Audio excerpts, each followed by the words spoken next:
Salam, hər vaxtınız xeyir olsun dəyərli izləyicilər. Xoş gördük sizləri.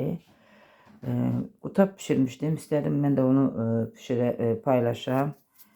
Bu yəni şəhər üstündə olanda ki qutablar, yəni satışda nətərsə elədir.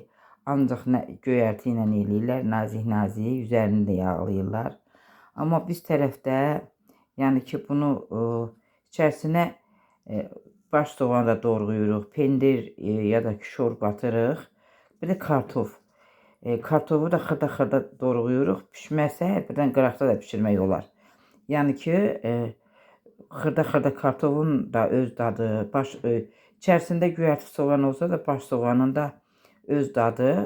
Pişirəndən sonra da biz bunun ağzını belə açırıq.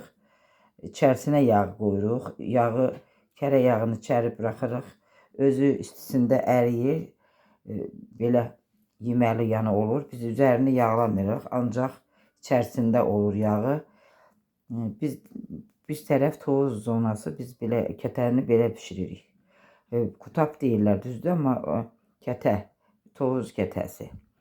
Pişirmək istəyən, hazırlamaq istəyən hər kəsə də nuş olsun. Allah hər bir evə, eşiyə çoxlu, bol rüzü bərəkət yetirsin, can sağlığı versin. Göz haqqınızı da halal eləyin. Yenidən görüşmək ümidi ilə sağ olun, sağlıqla qalın.